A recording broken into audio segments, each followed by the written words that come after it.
Bonjour, je m'appelle Alexandra, je suis médium et magnétiseuse et j'ai envie de vous faire partager quelque peu le savoir que j'ai. Alors il n'est pas énorme non plus comme savoir, mais du fait de mes expériences, du fait de la recherche sur moi-même, du fait de vouloir avancer spirituellement, j'ai découvert quelques petits trucs comme ça que je veux vous faire partager.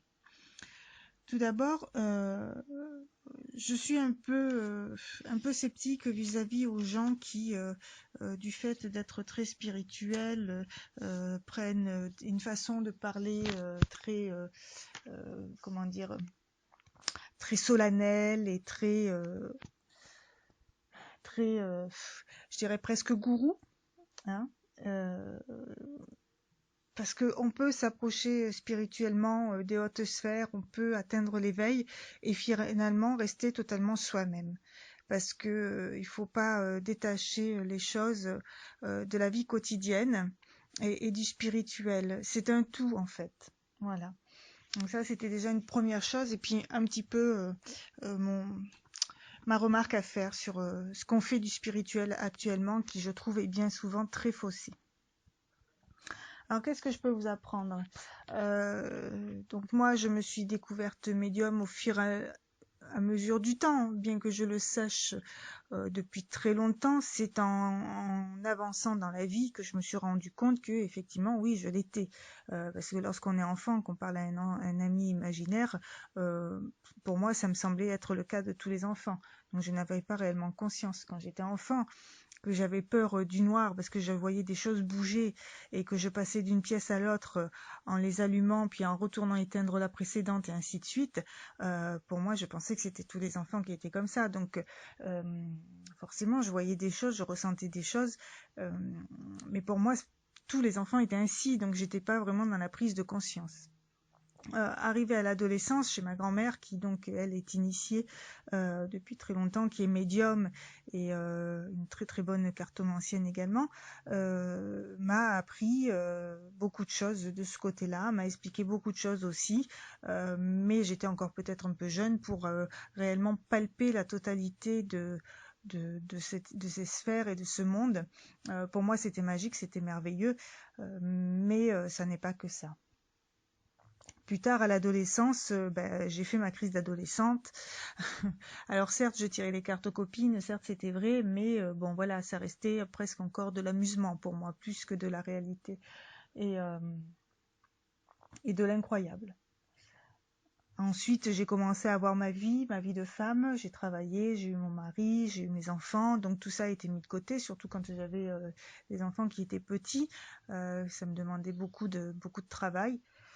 Donc j'ai mis un peu tout ça de côté.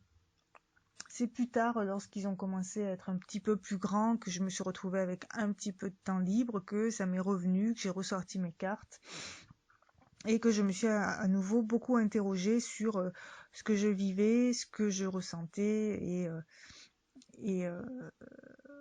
que j'ai réellement fait des recherches en fait de ce côté-là et notamment avec l'explosion d'internet, ça a été très intéressant d'avoir de nouveaux témoignages et en discutant avec les gens de se rendre compte que finalement j'étais pas tout à fait normale, bien que je le suis, mais tout le monde ne ressentait pas les mêmes choses que moi, mais d'autres personnes quand même ressentaient comme moi.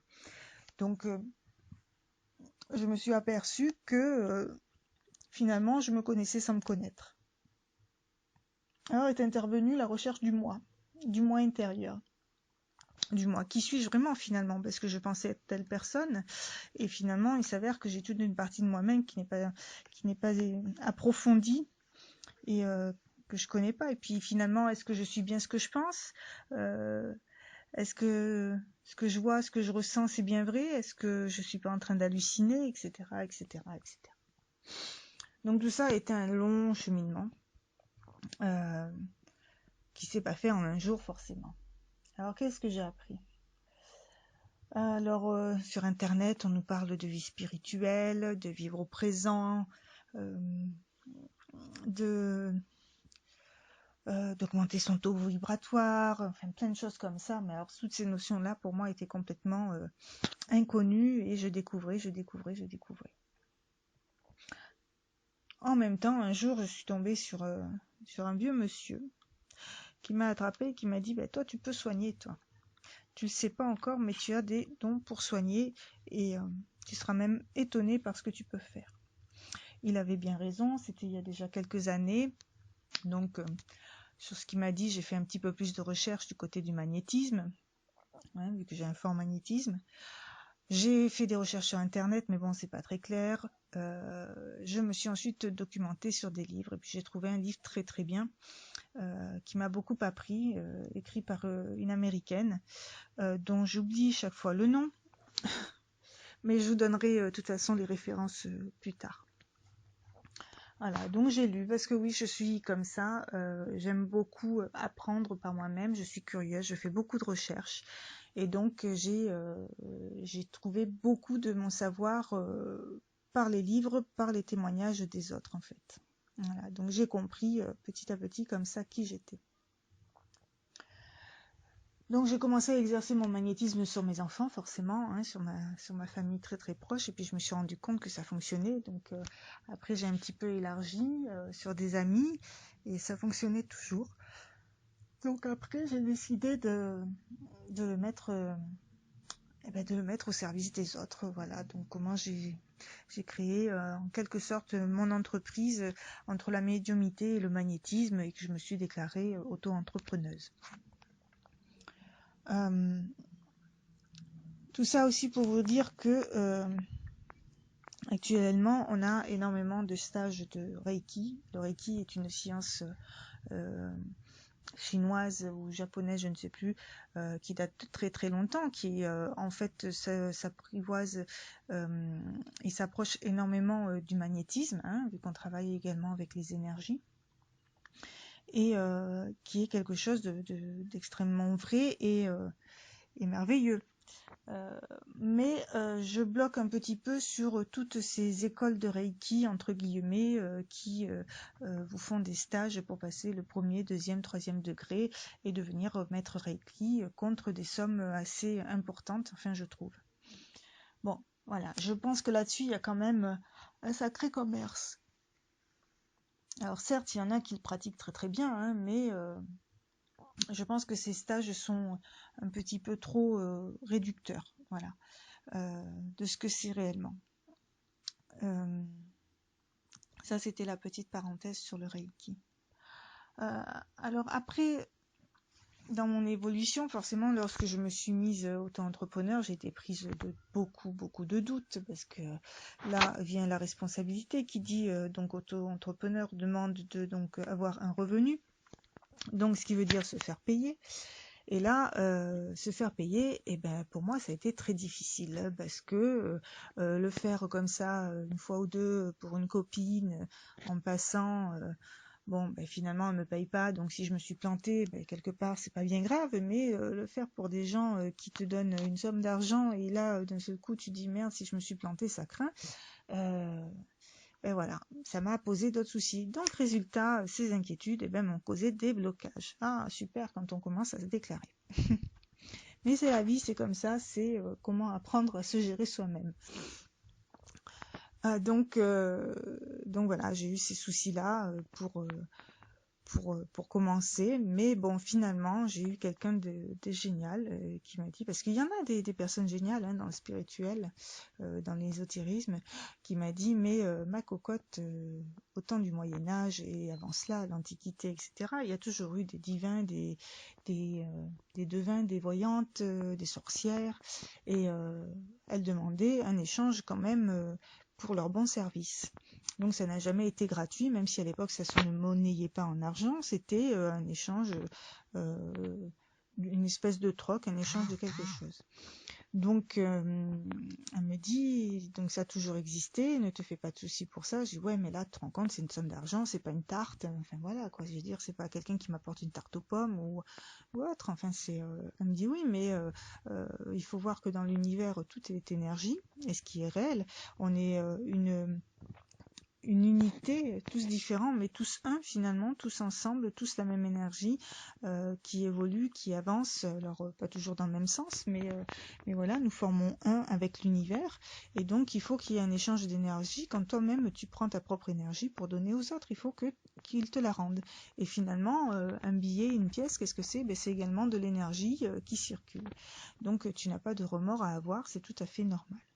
Alors je remercie cette personne parce que c'est vrai que c'est quand même une partie de la base de ce qu'on apprend dans le spirituel, c'est que tout est énergie, que nous ne formons qu'un, avec aussi bien le végétal, le minéral, les animaux, les planètes, tout, c'est un univers universel, unique, qui fait un ensemble avec cette circulation d'énergie.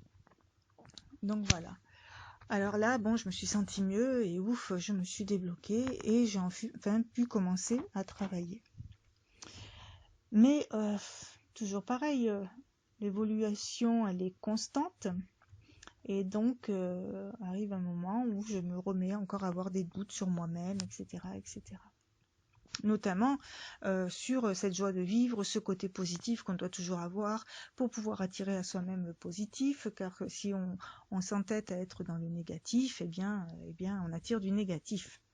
Eh bien oui, parce que c'est ainsi. Pourquoi? Parce que finalement, toutes nos pensées sont créatives. Donc comme elles sont créatrices et créatives, lorsqu'on pense que du noir, eh bien on s'attire et on crée du noir. Et quand on pense que de la joie et du positif, eh bien on attire également la joie, le positif. Voilà. Alors oui, vous me direz, une simple pensée comme ça, comment voulez-vous qu'elle soit créatrice? Eh bien parce que tout simplement, la pensée, c'est également une énergie. Et cette énergie, donc, quand vous la faites, et surtout si vous y mettez du cœur et de l'intention, elle va produire un effet dans l'univers, donc avoir une répercussion sur l'énergie et universelle, et donc ça va devenir quelque chose de concret qui va se créer. Voilà. Donc plus vous aurez des idées, des pensées positives, et plus vous serez dans la joie, et plus vous aurez également du positif, tout simplement. C'est ce qu'on appelle la loi d'attraction. Alors je vous fais un résumé, très résumé, parce que les adeptes de la loi d'attraction voudront peut-être un peu d'être aussi raccourcis, mais je ne suis pas là pour vous faire tout le détail non plus. Donc des angoisses, des doutes, donc il faut que je me sorte de tout ça, et je continue à me chercher. Alors déjà cette loi d'attraction qui, je me dis oui, ok, mais bon, en même temps je me surprends souvent à avoir des idées pas très réjouissantes, hein, toujours ces doutes qui m'enquiquinent. Alors je réfléchis à ma vie passée, je réfléchis aux meilleurs moments de ma vie finalement, là où j'ai été le mieux, là où je me suis sentie bien, là où tout ce que je pensais était léger et gai, là où j'avais pas de soucis. Et puis je me suis rappelé que c'est une partie sur la fin de mon adolescence, sur ma vie de jeune femme qui commençait, où j'étais heureuse, où rien ne m'inquiétait. J'étais dans l'insouciance et je vivais en fait au présent. Je ne me cassais pas la tête sur mon passé, je ne me cassais pas la tête sur mon avenir. Je vivais les moments présents, j'appréciais ce beau soleil, j'appréciais ces belles journées, j'appréciais les bons moments entre amis, tout ce que je vivais, je l'appréciais vraiment. Donc là, une véritable révélation, en fait, pour être dans la joie et dans la création positive, eh ben, il ne faut plus passer ni au futur, ni au passé, il faut vivre là, l'instant, celui qu'on a là devant nous. Alors je comprends bien que certaines situations sont parfois délicates, sont parfois catastrophiques, même elles nous détruisent plus ou moins, hein, mais il faut vraiment réussir à prendre ces petits bonheurs de chaque jour et savoir en profiter, les garder à l'esprit pour continuer à attirer de plus en plus de ces petits bonheurs.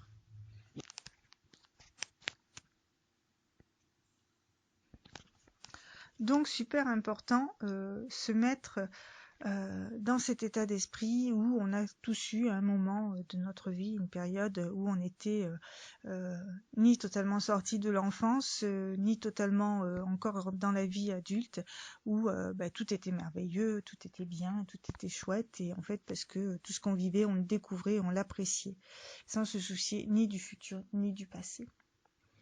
Ça, c'est une première chose. Voilà.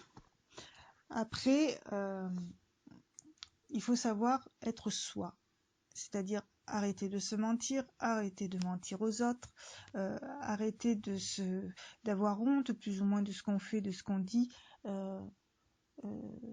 se faire un masque, se cacher derrière des non-dits parfois aussi simplement, hein, mais vraiment être soi, accepter qui on est, et puis finalement qui est là pour juger, quoi, après tout. Qui? On se le demande. Comment les gens peuvent se juger, comment les gens peuvent juger les autres. Alors je sais bien que le regard des autres est super important pour certains, que ça fait peur, que etc. etc. Mais si ceux qui portent les jugements se regardaient d'un petit peu plus près, ils auraient peut-être un petit peu plus de choses à nettoyer dans leur vie que de critiquer celles des autres. Alors moi, perso, j'ai rien à me reprocher. Ouais, je suis peut-être pas habillée tout le temps 100% à la mode. Ouais, je suis peut-être pas sans arrêt in. Ouais. Et alors, ça a toujours été comme ça, et j'ai toujours été différente, et j'ai jamais eu le truc à la marque, j'ai jamais eu le vêtement super clean, super top, j'ai jamais eu la super belle bagnole, rien. Mais finalement, j'ai toujours eu des fringues à me mettre sur le cul, j'ai toujours eu une bagnole pour me déplacer, et puis j'ai avancé comme ça dans ma vie, et puis j'ai ma petite maison, et j'ai ma petite famille, et j'ai mes enfants, et ils sont heureux. Et moi, finalement, je me dis, là-dedans, qu'est-ce qu'ils ont à dire contre moi? Pourquoi est-ce qu'ils me critiqueraient? Donc voilà, donc j'ai appris à être moi, j'ai aussi appris à assumer mon côté médium et mon côté magnétiseuse, parce que oui, au début j'avais peur de passer pour une sorcière, une folle, une illuminée, etc., etc. Et puis finalement, je m'en fous un peu de ce qu'ils pensent, et puis je suis comme je suis, puis s'ils sont pas contents, ils ont qu'à regarder ailleurs. Voilà. Ça, c'était la deuxième petite chose qui fait que je pense qu'aujourd'hui, oui, j'arrive à être super bien dans mes baskets le trois quarts du temps. Je suis pas là pour juger les autres. Je suis par contre très très observatrice du monde qui m'entoure, ça oui. Je suis pas sans arrêt en train de parler du monde qui m'entoure, sauf que lorsqu'il y a des injustices ou des choses qui me chiffonnent quand je sens l'abus de confiance ou des choses comme ça. Mais voilà, après... chacun vit sa vie après comme il veut, tant qu'il porte pas de tort aux autres, voilà, c'est tout ce qui compte. Et puis chacun fait avec ses moyens, et puis voilà ce qui compte. Moi, je marche avec le cœur, la raison quand même, mais surtout dans les bons sentiments. Voilà, pas de méchanceté, pas vouloir du mal aux autres, rien. Ça n'apporte rien de plus, et de toute façon, ça se retourne toujours contre celui qui en fait. Donc voilà, c'était déjà pour vous faire une petite présentation de ma vie, de mon évolution qui est loin d'être terminée, je vous l'avoue. Euh, et je pense pas être au-dessus des autres, mais je pense que j'ai une petite expérience à vous apporter pour vous faire avancer peut-être dans votre vie, dans votre cheminement, et peut-être vous guider un peu mieux. Donc je vais déjà m'arrêter là pour cette première phase, et puis peut-être que si vous avez des questions ou des sujets spirituels qui vous intéressent, liés à l'ESO qui ne sont pas clairs, écoutez, profitez pour m'en poser sur le YouTube, et puis je tâcherai ou de refaire un autre petit enregistrement, où je vous répondrai peut-être directement dans les commentaires selon. Voilà, je vous souhaite surtout beaucoup de belles choses. Regardez comme la vie peut être bien mieux vécue quand on regarde le soleil qui brille, l'oiseau qui chante, le sourire d'un enfant, le bisou de l'être aimé. Voilà, ça, ce sont des choses vraiment plus importantes. À bientôt!